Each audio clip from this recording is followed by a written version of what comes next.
po sa inyong lahat mga kaibigan. Ako pala si Elder Sierra from Philippines.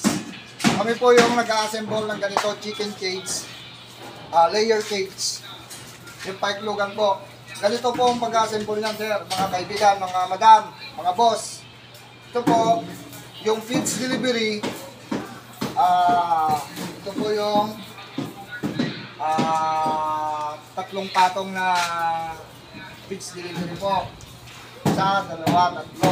Ito po yung pinakauna. Ito po yung magkakalat ng feeds na punta roon sa dulo. Pag napuno na po ito, yung pinakaano po yan dyan. Papunod po yan, o. Tumatakbo na po yan. Yan, magkakalat na po yan ng feeds. Papunta roon sa dulo. Yan po. Yan, o. Ang ganda po mga kaibigan, ang ganda. Kaya kung ako sa inyo mga kaibigan, mga boss, mga madam, magpa-assemble na kayo ng ganito. Yan po. Pare. Yan po. Yan. Yan mga madam, high top. Yan po, high top. Napakaganda po ng equipment ng high top mga madam, mga boss. Yan po. Yan po yung ginagawa namin, o. Babalik pa yan. Babalik pa po yan. Babalik.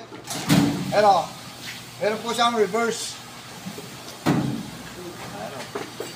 Pag napuno po, kulang po yung feeds, babalik po yan. Pagkakarga ulit.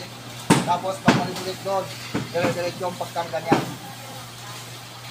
Okay po, salamat po. Ito po yung egg belt. Pagka mag-harvest ka naman na po ng egg, ito na. Dire-diretso naman yung po po. Nalaglag po yung egg nyo dito. Type! Mga kaibigan, okay? Ito po yung egg conveyor. Ito po yung nagpupunta ng iklog, papunta rito. Pag mag-harvest na po ng iklog, siya po yan. Yan, papunta po dito, pababa. Babagsak po dyan. Papunta rito. Ito po yan, yung pan na po yan, yung belt niya. Ito po. Ito po siya.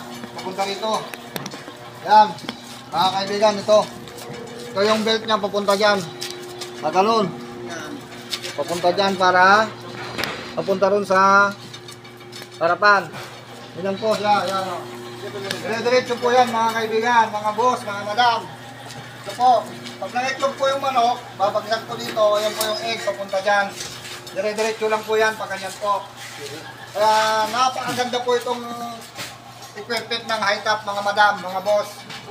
Ito na po ang kunin nyo, equipment ng mga cage ng manok nyo po. Napakaganda to.